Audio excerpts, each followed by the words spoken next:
शेर के बच्चों ने 2 ही गेट खोले हैं पूरी ट्रेन के। नशेड़ी से आगे सर हो गया, इंसान ना आज भी नहीं मान रहा। और जिन्होंने जंगें देखी है ना भाई, उनको पता है हालात। इनकी भी जो वॉर की हिस्ट्री है ना, वो सुनो ना तो बहुत दिल दहलता है यार। और इस शहर की एक खासियत देखी, उस बंदे ने गोली चलाई थी और इधर तो भाई उस पर जंग मत छेड़ देना अब हिंदू मुस्लिम वाली। रेलवे जर्नी शायद आपको पसंद हो और आपने बहुत की होंगी, और आज हम जिस रेलवे जर्नी पर जा रहे हैं उसको वर्ल्ड्स बेस्ट रेलवे जर्नीज में काउंट किया जाता है और उसको एक ड्रीम रूट भी माना जाता है। तो चलिए शुरुआत करते हैं इस खूबसूरत सफ़र की।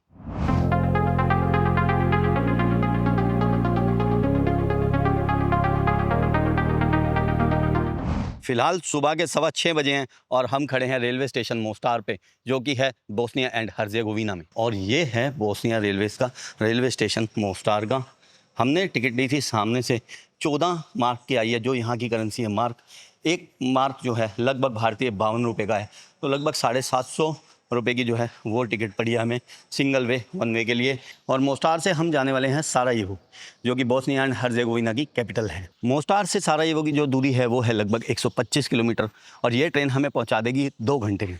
और ये है मोस्टार के रेलवे स्टेशन के प्लेटफॉर्म्स। 6:33 की हमारी ट्रेन है और फिलहाल एक ही ट्रेन चलती है इस रूट पर। एक ही ट्रेन है जो पीछे से आती है और सारायेवो तक जाती है, और एक ही ट्रेन वापसी आती है। कभी आप आ रहे हैं तो ध्यान रखें, जब भी बस स्टेशन पे उतरें या ट्रेन स्टेशन पर उतरें या एयरपोर्ट पे उतरें तो यहाँ आके टाइम पता कर लें, क्योंकि ये टाइम्स जो हैं वो सीज़न के हिसाब से बदलते रहते हैं। ट्रेन की अनाउंसमेंट हो गई है और किसी भी समय ट्रेन आ जाएगी। ये ट्रेन आती है पोलाचे, एक शहर है क्रोएशिया का, वहाँ से, और ये जाती है सारायेवो तक, जो कि बोस्निया एंड हर्जेगोविना की कैपिटल है। पोलाचे से सारायेवो का जो टोटल सफ़र है वो है लगभग 194 किलोमीटर का। और अगर आप सोच रहे हैं कि क्रोएशिया से आप ये ट्रेन ले लेंगे तो टाइम टेबल का बहुत ध्यान रखें। वीक में कुछ ही दिन ये ट्रेन चलती है और उन दिनों में भी शायद एक ही ट्रेन चलती है। 6:35 पे पहुंची है टालगो। ये टालगो शायद स्पेनिश जो कंपनी है उसको कहते हैं। टालगो स्पेनिश है, या डिज़ाइन इसका स्पेनिश है, कुछ स्पेन से इससे जुड़ा हुआ है। सीट रिजर्वेशन जैसा कोई चक्कर नहीं है, पहले आओ पहले पाओ वाली कहानी है। शेर के बच्चों ने 2 ही गेट खोले हैं पूरी ट्रेन के, 2 ही गेट खुले हैं। देखो पब्लिक परेशान। चलो जी हम ऊपर चढ़ते हैं। तो ये है ट्रेन जो जाने को हो गई है तैयार। 6:36 पे निकल गई है ट्रेन। और टिकट जो थी ना बहुत आसान थी लेनी, कैश से ली मैंने तो टिकट, क्योंकि जो है कार्ड वगैरह का चक्कर ही रहता है, कई बार मना कर देते हैं, कई बार ले लेते हैं कार्ड। और यहाँ की जो करेंसी है वो थोड़ी बहुत करा लें, यूरो वगैरह के चक्कर में ना पड़े ज़्यादा, क्योंकि यूरो का एक तो ये रेट ऐसा ही देते हैं। कई बार ही वैसे तो 2 देना चाहिए, लेकिन 1.95 उसका रेट है एक्चुअल में। अगर आप गूगल करेंगे तो मतलब 1 यूरो के मिलेंगे 1.95 मार्क। तो आप बेटर है कि यहाँ से जो है अपने होटल वगैरह से ही यूरो के मार्क ले लें। 1 के 2 दे देते हैं वो, मतलब 1 यूरो के 2 मार्क मिल जाएंगे। और यूरो से ये पैक्ड है करेंसी, तो हमेशा लगभग यही रेट रहेगा इसका, 1 यूरो के 2 मार्क। घुसते ही टिकट चेक हो गई। हम करने लगे हैं अपनी सीट चेंज, और ये यहाँ पर है अभी एक पेंट्री जो कि है अभी बंद। हम ले आए हैं अपनी सीट को यहाँ पर, जो कि है बिजनेस क्लास। एक स्टेशन आया और एक बंदा उतरा है, टीटी साहब उतर गए शायद, कोई स्टेशन भी देख लो, और टीटी साहब ही उतरे। Lately I've been thinking about you, made me wanna try and undo everything that hurt you bad and made you. और ये आ गई है नरेत्वा रिवर, जिसके ऊपर था ओल्ड ब्रिज मोस्टार में, और हम वहाँ पर घूमते रहे थे। एक और ट्रेन स्टेशन आ गया ड्रेजनी का। हर थोड़ी सी दूर बाद ना एक टनल आ जाती है, और इस जो रूट की यही खासियत है, लगभग 90 से ज़्यादा टनल्स आती हैं इसमें, और इसमें 50 से ज़्यादा आएंगे ब्रिजेस। इन्फॉर्मेशन पूरी आ रही है भाई। ओला 02 7:19 हुए हैं, 83 किलोमीटर पर आवर की स्पीड पे चल रही है, और 22 डिग्री टेम्परेचर दिखा रहा था। और ये है ट्रेन का नंबर, 720 नंबर ट्रेन है ये। ट्रेन बढ़िया है यार, ये कंफर्टेबल है, आराम से जा रही है। मुझे उम्मीद नहीं थी कि ऐसी ट्रेन आएगी। और ये बिज़नेस क्लास हमें कैसे मिली, उसका रीज़न ये है कि यहाँ पर कोई क्लास का पट्टा ही नहीं है। पीछे सीट्स हैं नॉर्मल क्लास वाली, और आगे ये बिज़नेस क्लास वाली सीट है, लेकिन आप नॉर्मल क्लास वाली टिकट लेके बिज़नेस क्लास में बैठ सकते हो। Lately I've been thinking about you, made me wanna try and undo everything that hurt you bad and made you sad. Sorry I was bitter, I'm sorry I couldn't be better for you. मुझे ऐसे apartments बहुत अच्छे लगते हैं देखना, कितनी बढ़िया जगह पे अपार्टमेंट है। वैसे तो ट्रेन की आवाज़ आती होगी, लेकिन साफ़ सुथरी ओल्ड जगह, जैसे युगोस्लाविया टाइम टाइप की होगी ये जगह। Baby, lately I've been thinking about try and undo everything that hurt you bad and made you sad. Sorry I was bitter. I'm sorry I couldn't be better for you. I'm sorry I couldn't be better. Toilet देख लो, इतना साफ toilet मैंने नहीं देखा किसी train का, सच में बहुत साफ है यार जी। लो भाई स्टेशन आ गया, वॉर से डैमेज हुई बिल्डिंग्स यहाँ भी बहुत हैं, और यहाँ से तो वॉर की कहानी बहुत पुरानी और भी जुड़ी हुई है जो है वर्ल्ड वॉर 1 की। चलो भाई सारा ये वो स्टेशन आ गया और 8:43 पे पहुँचा दिया है ट्रेन ने हमें सारा ये वो, लगभग 2 घंटे 10 मिनट लगे हैं। अरे ये क्या हो गया, इंजन अलग हो गया यहाँ से, तो डब्बे रह गए। अब ये ट्रेन जो है ये वापसी जाएगी, शायद शाम को जाती है ये वापसी, टाइम का कोई अंदाज़ा नहीं है। घूम के वही वाला इंजन आ गया और अब आगे लग गया, ये ओल्ड मॉडल इंजन और ये न्यू मॉडल इंजन जो ट्रेन आगे चल पड़ी है। और ये ओल्ड मॉडल देखो, ये लाइन जो है वो 1891 में बन गई थी।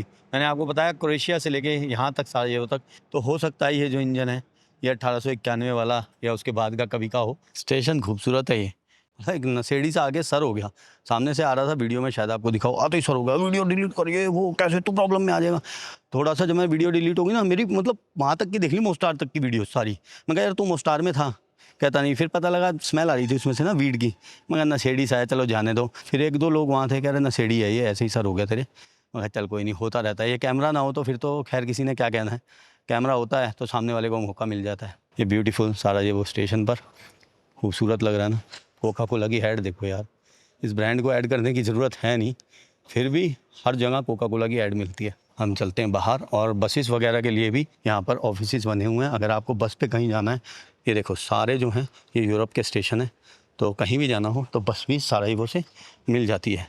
और ये है पहला नज़ारा सारायेवो का।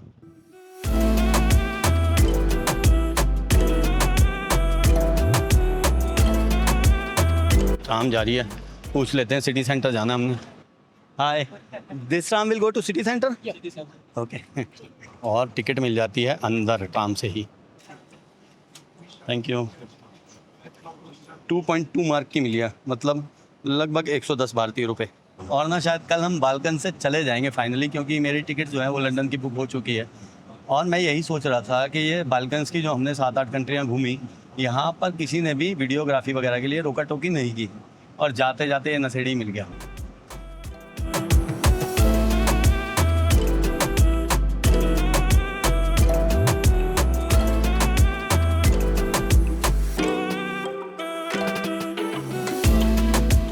मुझे लगा यार इसमें कहीं एसी है क्या, हवा आ रही थी, यहाँ से आ रही थी, खिड़की खुली है ये। बाकी ठीक रहा सफ़र ओल्ड चार्मिंग ट्राम का। ओहो, एसी जैसी हवा तो लगनी थी। 22 डिग्री टेम्परेचर है यहाँ पर तो, और हम आ रहे हैं लगभग 38 डिग्री से होकर। तो भाई जहाँ हम उतरे हैं वहाँ से अपना हॉस्टल है सिर्फ 3 मिनट की दूरी पर, 180 मीटर। इस तरफ को चलते हैं आगे। बाकी बाल्कन्स कंट्री के हिसाब से ये थोड़ा मॉडर्न लगा, रेड लाइट पे ये स्टॉप बटन लगा हुआ है यहाँ पर। हालांकि यूक्रेन, मोल्डोवा और कोसोवो के बाद ये कंट्री यूरोप में 4थे नंबर पर आती है गरीबी में। और हॉस्टल की तरफ चलते चलते सामने ये आ गया एक मॉन्यूमेंट, जो है एक अखंड ज्योत। 1945 में वर्ल्ड वॉर 2 में जिन सोल्जर्स ने और जिन लोगों ने अपनी जानें दी, उनकी याद में ये जल रही है। 1946 से ये जल रही है और ये अखंड है। एटर्नल फ्लेम भी कहते हैं यहाँ के लोग इनको। और एटर्नल फ्लेम के ऊपर लगा हुआ है ये एक आर्ट पोस्टर, जो दर्शा रहा है एक डेट, जुलाई 2025, और नीचे लिखा है 30। और ये है जेनोसाइड जो हुआ था स्रेब्रेनिसी, उसकी याद में, और उसको हो गए 30 साल। 1995 में यहाँ पर बोस्निया में एक स्रेब्रेनिसी करके टाउन होता था, जिसको सर्बियन फोर्सेस ने घेर लिया, और वहाँ पर 8000 मुस्लिम लड़के और मर्दों को मार दिया गया। तो उसके जो है 30 वर्ष हो गए हैं उस हत्याकांड को हुए, उस जेनोसाइड को हुए, तो उसकी याद में यहाँ पर ये पोस्टर लगाया हुआ है। इनकी भी जो वॉर की हिस्ट्री है ना, वो सुनो ना तो बहुत दिल दहलता है यार। मतलब मेरे को नहीं पता था, इतना अंदाज़ा नहीं था यहाँ की हिस्ट्री के बारे में, बोस्निया वगैरह की। लेकिन यहाँ पर आकर जब मैंने देखा ना, बिल्डिंग्स पे जगह जगह बुलेट मार्क्स हैं, फिर मैंने पूछा यार इतना ज़्यादा हुआ था क्या यहाँ पर सिविल वॉर जो हुई थी।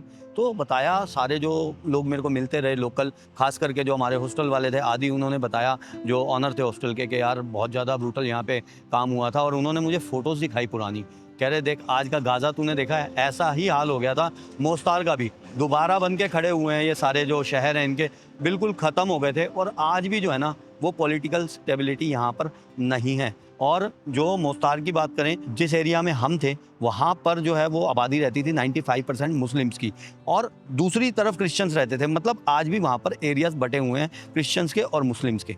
इसी तरफ जाके कहीं है हमारा हॉस्टल, लेकिन हमें चेक इन मिलेगी 12 बजे, क्योंकि हम तो आ गए थे ट्रेन के चक्कर में जल्दी। कोई नहीं, अच्छी सी जगह लग रही है, यहाँ पर बैठ के कहीं कॉफ़ी पियेंगे। और क्रोएशिया वालों ने बताया था कि क्रोएशिया की जो नेशनल ड्रिंक है ना वो है कॉफ़ी, और ये लोग एक कॉफ़ी को बैठ के 2-2 घंटे भी पी सकते हैं। मतलब एक कॉफ़ी लेंगे और 2-2 घंटे बस सिप मारते रहेंगे, 2 घंटे लगा देंगे एक कॉफ़ी को पीने में। तो अभी 10 बजने वाले हैं, हम भी क्रोएशियन बन के 2 घंटे लगा देंगे कॉफ़ी पीने में, 2 घंटे कॉफ़ी पी लेंगे बैठ के। लोकेशन पे तो हम पहुंच गए। एक नया पंगा देखो, ये 8 है, हमें जाना 7 में, और साथ वाला क्या है 6, बीच में कुछ है ही नहीं। और अगर सामने भी देखें ना, कई बार सामने होता है, तो सामने है 1, उधर है 3 तो लोकेशन भी यहाँ आगे ख़त्म हो जाती है। फिर यहाँ पर वही पंगा है, 6 नंबर आ गया, उधर फिर वो साइड में 8 ही है। यहाँ पर एक लेडी जा रही थी, मैंने पूछा उनसे, बच्चे के साथ थी अपने, मैंने कहा मैडम 7 नंबर कहाँ है? तो लोगों को अपने घर ही नहीं पता, क्या रहती यहीं है? मैंने कहा यहीं रहते हो? कह रहे हाँ। मैंने कहा भाई 7 नंबर कहते, 7 नंबर नहीं पता यार, ये हालात हैं। मिल गया भाई, 10 के सामने अंदर करके ये 7 यार। हॉस्टल के बेड्स जो हैं वो इधर हैं, और हम बैठे हैं अभी रिसेप्शन पे, क्योंकि 12 बजे हमें मिलेगी चेक इन। फुल है, गेस्ट बहुत सारे हैं, इसलिए चेक इन नहीं मिल पाई। और यहाँ पर बैठ के आराम से टाइम पास हो जाएगा, क्योंकि यहाँ सब कुछ है, किचन है, चाय पीते हैं अपनी बना के, और फिर थोड़ी देर में आपसे मिलते हैं। लो भाई, ये मैंने लास्ट वीडियो में भी कहा था कि अगर किसी चीज़ से ज़्यादा दूर भागो ना, वो चीज़ आपको उतना ही अपनी तरफ खींचती है। और हुआ ये है कि 12:30 बजने को है, और टेम्परेचर देखो 21 डिग्री सेल्सियस। थोड़ी सी बारिश हुई और मौसम बहुत ही सुहाना हो गया है। और जिस गर्मी की वजह से हम बालकन से भाग रहे थे ना, उस गर्मी ने सारा में आकर दम तोड़ दिया है। लेकिन हमारी फ्लाइट है अब यहाँ से कल लंदन के लिए, और देखो मौसम भी अच्छा हो गया, हॉस्टल भी बहुत अच्छा मिला, और ये लोकेशन भी बहुत अच्छी मिल गई। लेकिन जो लंदन जाने वाली फ़्लाइट थी उसका कनेक्शन ठीक नहीं मिल रहा था। अभी हमें डायरेक्ट फ़्लाइट मिल गई है, जो कि हमें कल 11:40 पे ले जाकर कुछ 4-5 घंटे में लंदन पहुंचा देगी। वो जाएगी कहीं ले ओवर लेकर, लेकिन हमें फिर भी वो कनेक्शन सूटेबल मिला। फिलहाल मैं जा रहा हूँ कुछ खाने, क्योंकि चेक इन हुई हमारी 12 बजे, तो मैं अपने बैग वगैरह को आराम से रख के लॉकर में फिर निकला हूँ। भाई बारिश का नाम लिया था और बारिश बहुत ही तेज आ गई।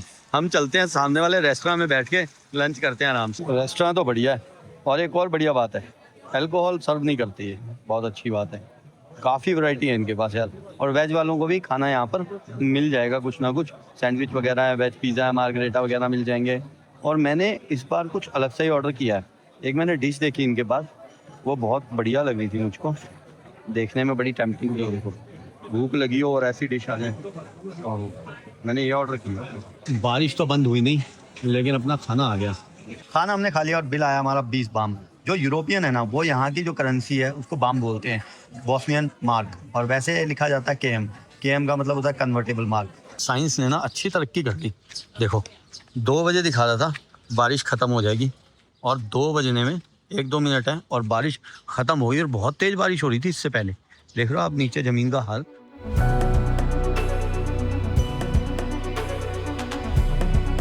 कहते हैं कि एक पल में कब क्या हो जाए कोई नहीं जानता, और इस जगह पर घटे एक पल ने पूरी दुनिया का नक्शा ही बदल दिया।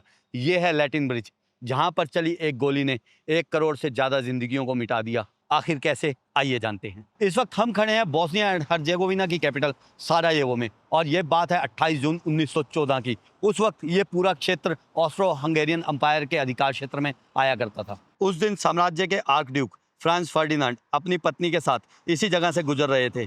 तभी एक 19 साल के सर्बियन नेशनलिस्ट गैवरिलो प्रिंसिप ने उन पर गोलियां चला दी और दोनों की हत्या कर दी।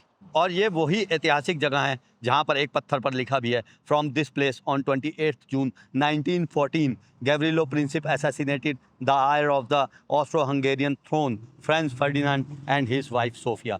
और यहाँ पर फुटमार्क्स भी बने हुए हैं, यहाँ पर खड़े होकर उस बंदे ने गोली चलाई थी, और इधर आर्कड्यूक की कार जा रही थी और उसने उन पर गोलियां चलाई। 2 गोलियां चलाई, एक उनकी वाइफ को लगी और एक उनको लगी जो आर्कड्यूक थे, और दोनों ही मारे गए। और उस हत्याकांड के बाद परिणाम क्या हुआ?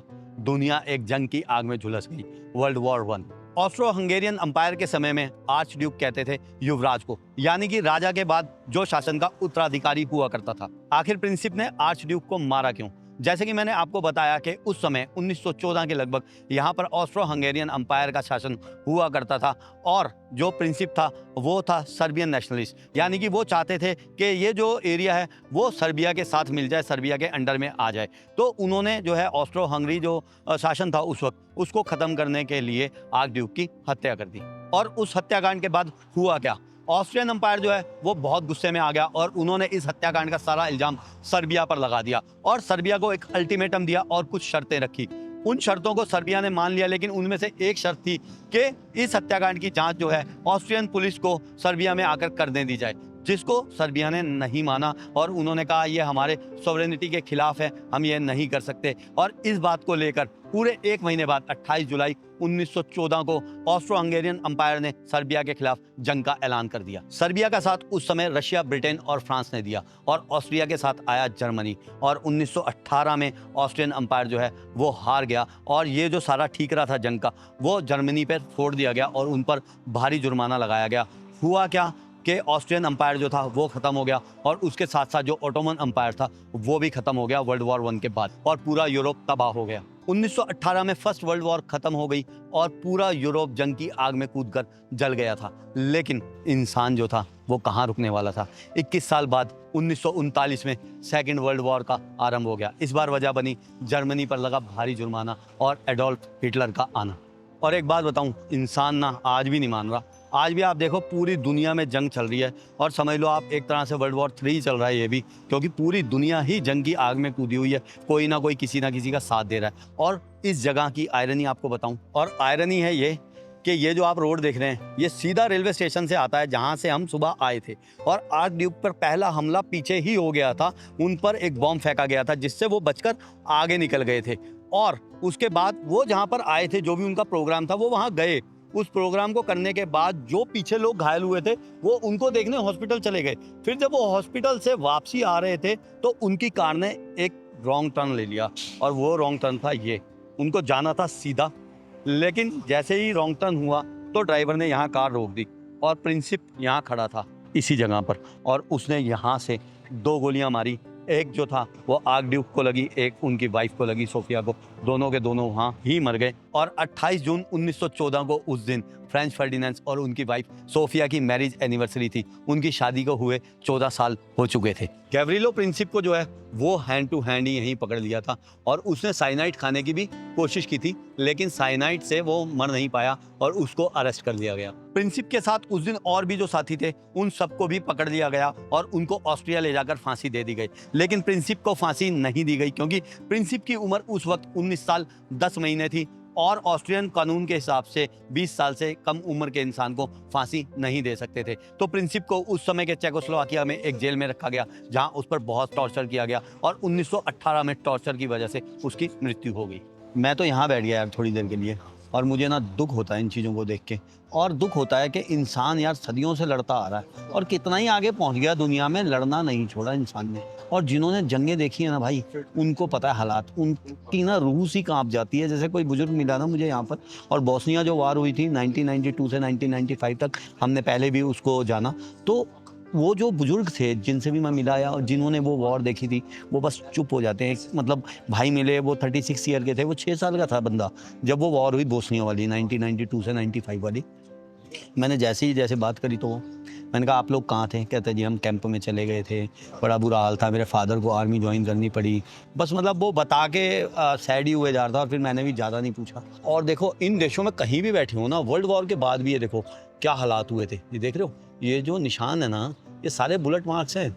जहाँ पर नहीं है देखो यहाँ पर क्लीन करा दिया, जहाँ क्लीन नहीं है ना और सारे बुलेट मार्क्स हैं, या तो उन्हें भर दिया गया या आज भी ऐसे ही हैं बुलेट मार्क्स। और हम तो एक आम से आदमी, हम लोग क्या कर सकते हैं? हम दुआ ही कर सकते हैं कि दुनिया जो है वो जंगों से दूर रहे, अमन शांति में रहे। तो भाई साहब एक चीज़ देखी, देखो सारे बुजुर्ग जा रहे हैं यार। मेरी ऐसी नज़र पड़ी 1 2 4 10 सारे बुजुर्ग दिखे मुझे। भगवान सबको इतनी ही लंबी उम्र बख्शे और सब लोग ऐसे ट्रैवल करें यार। चलो आफ्टर रिटायरमेंट ही सही, लोग एंजॉय तो कर रहे हैं लाइफ को। और यहाँ पर एक म्यूज़ियम भी है जहाँ पर VR एक्सपीरियंस करवाते हैं ये लोग, वर्चुअल एक्सपीरियंस करवाते हैं जो असैसिनेशन हुआ था Sophia and beginning of world war 1।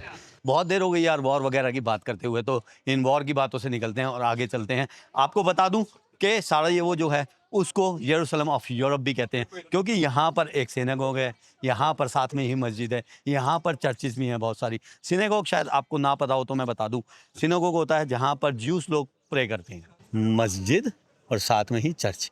ये ब्यूटी भी है सारायेवो की। तो हम जा रहे हैं ओल्ड टाउन की तरफ। अभी ये जो एरिया आप देख रहे हैं ना, ये तो ऑस्ट्रो हंगेरियन एम्पायर के टाइम का है, यानी कि यूरोपियन टाइम का है। और थोड़ा सा आगे जैसे ही आप देखेंगे तो आपको ऑटोमन आर्किटेक्चर देखने को मिलेगा। तो वो एरिया जो है वो ओल्ड टाउन है, जब ऑटोमन एम्पायर यहाँ था और उन्होंने उस एरिया को डेवलप किया था।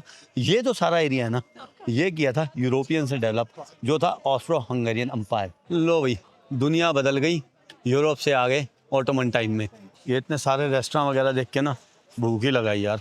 और ज़्यादातर रेस्टोरेंट ही हैं अभी तो यहाँ पर जो दिख रहे हैं। और ये सोवेनियर शॉप्स जो होती हैं, वो मैग्नेट हम लेते हैं सोवेनियर शॉप से। मैग्नेट हमने ले ली थी मोस्टार से ही।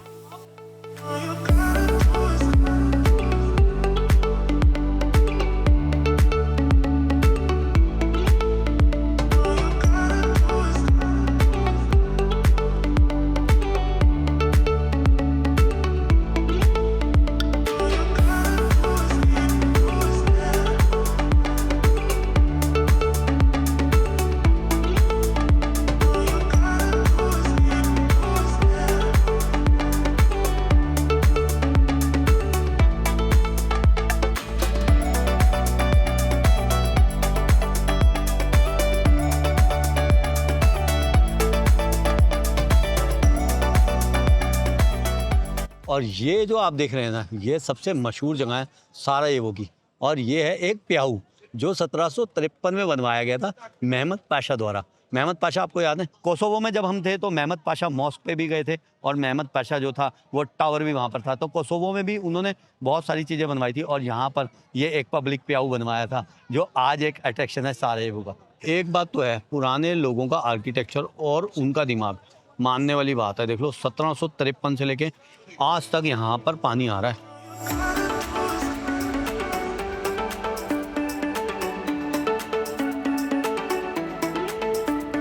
भाई 8 बजने को हैं, और ये सारी जो दुकानें ने देख के ना यार भूख लगने लग गई। तो मैं अंदर गया और मैंने एक ऑर्डर किया है अंदर जाके। ये जो इनकी सबसे फेमस डिश है, इसे नेशनल डिश भी मान लो आप, चिवापी, लेकिन ये होती है बीफ की ज़्यादातर। तो हमने जो ऑर्डर किया है वो किया है इस्कंदर कबाब, जो है चिकन। तो यस, ये शॉप है और यही मिल रहा है ज़्यादातर सब जगह। तो हमने यहाँ पर ऑर्डर कर दिया, इनको देख देख भूख लगने लग रही थी। तो फूड हमने खा लिया, और सच बताऊँ बहुत अच्छा नहीं था, क्योंकि फ़ोटो में जो फूड दिखाया ना वो आया ही नहीं। फ़ोटो में तो कुछ दिखाया हुआ था अलग, राइस वगैरह। इधर लाए दही, दही के साथ टमाटर की चटनी और चिकन भी, मतलब मज़ा नहीं आया खैर। और वैसे भी ना इन जगहों पे ना कोई परवाह नहीं होती इन्हें टूरिस्ट की या क्वालिटी की। ये सब जो है बस इन्हें पता है कि रोज़ ही टूरिस्ट आएगा, जैसे मर्जी जाए।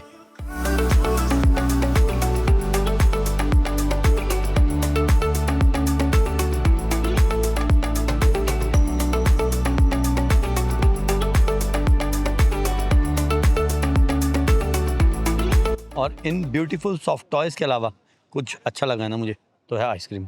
एक ये शॉप बहुत बढ़िया लगी मुझे, अलग अलग तरह की टोपियाँ हैं यहाँ पर। इतने जो डिज़ाइन है वो नहीं देखे मैंने। देख रहे हो कितने सॉलिड डिज़ाइन है यार।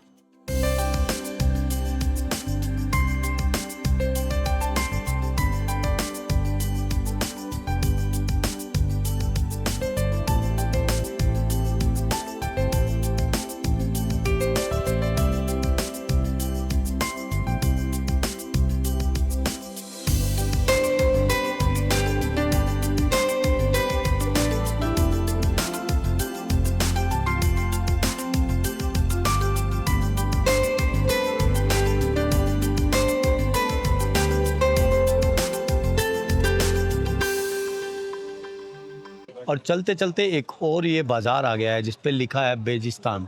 लाइक हो सकता है कि ये बेजेंटाइन टाइम में हो, लेकिन बेजेंटाइन जो एम्पायर था वो शायद यहाँ था नहीं।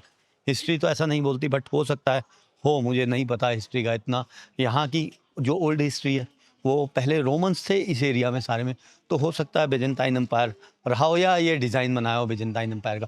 बेजेंटाइन एम्पायर जो था ना वो बेसिकली ईस्ट रोमन एम्पायर ही था। पहले रोमन एम्पायर था, वो टूट के फिर ईस्टर्न रोमन हो गया। ईस्टर्न रोमन को कहते हैं बेजेस्ताइन या बेजेताइन एम्पायर। जो ऑटोमन आर्किटेक्चर था ना उसमें ऐसे बाज़ार ज़रूर बनाए थे। उस टाइम गर्मी बहुत पड़ती होगी, इसीलिए जो ये बाज़ार थे ना वो सारे उस समय के जो थे वो कवर्ड थे। दुनिया में इतना टूरिस्ट बढ़ गया ना कि ओल्ड तो कुछ रह ही नहीं गया, सब कुछ कमर्शलाइज हो गया, सब कुछ टूरिस्टी हो गया बहुत ज़्यादा।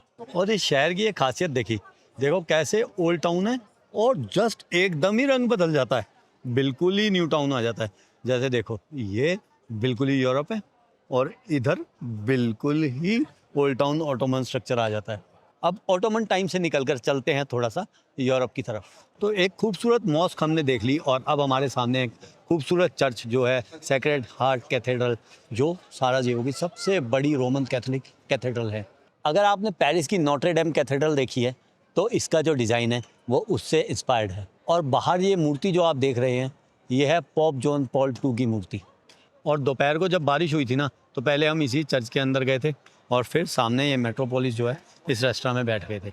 रेस्टोरेंट बहुत चलता भाई, ये दोपहर को भी बहुत भीड़ थी अंदर और अभी भी शाम को सारे लोग बाहर बैठे हुए हैं। और रेस्टोरेंट और खाने से मुझे याद आया कि जो अभी मैंने उसके खाने की तारीफ़ नहीं की ना, मतलब मैंने कहा कि खाना बेकार था, तो भाई उस पर जंग मत छेड़ देना अब हिंदू मुस्लिम वाली।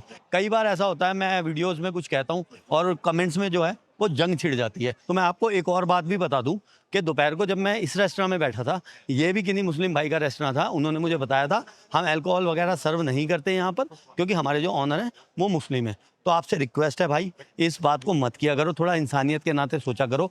हम तो यार घूम रहे होते हैं, हमें कुछ दिखता है कुछ भी अच्छा बुरा वो आपको बता देते हैं कि यार ये अच्छा था ये बुरा था। हम तो ये सोचते ही नहीं यार कि ये मुस्लिम था या क्या था, तो आप लोग उसको जंग के रूप में ले आते हो कमेंट्स में आके और मुझे बहुत बुरा लगता है। और लोग ना कई बार मुझे बोलते हैं कि भाई साहब ये डिलीट कर दो, देखो कमेंट्स में कितनी बातें होनी है। यार डिलीट वाली ऐसी कोई बात ही नहीं करते हम लोग, तो एक जनरल बात करते हैं। मान लो खाना खाया, भाई खाना अच्छा लगा तो अच्छा कह देते हैं, नहीं अच्छा लगा तो नहीं अच्छा कहते। अब उसमें आप लोग अगर उसमें घुस जाओ हिंदू मुस्लिम कर दो तो यार प्लीज़ मत करो यार। पहली जंगों के हालात देख लो, कोई ऐसी बिल्डिंग नहीं है यहाँ पर जिस पे गोलियाँ, जिस पे जो बिल्डिंग ही छल्ली ना हो, तो यार ना करो, सब कुछ बर्बाद हो जाएगा, कुछ नहीं रहना।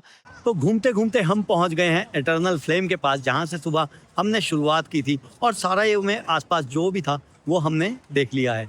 तो अब आपसे मिलते हैं अगली वीडियो में, तब तक के लिए अपना ख्याल रखें। नमस्ते, शुक्रिया, जय हिंद।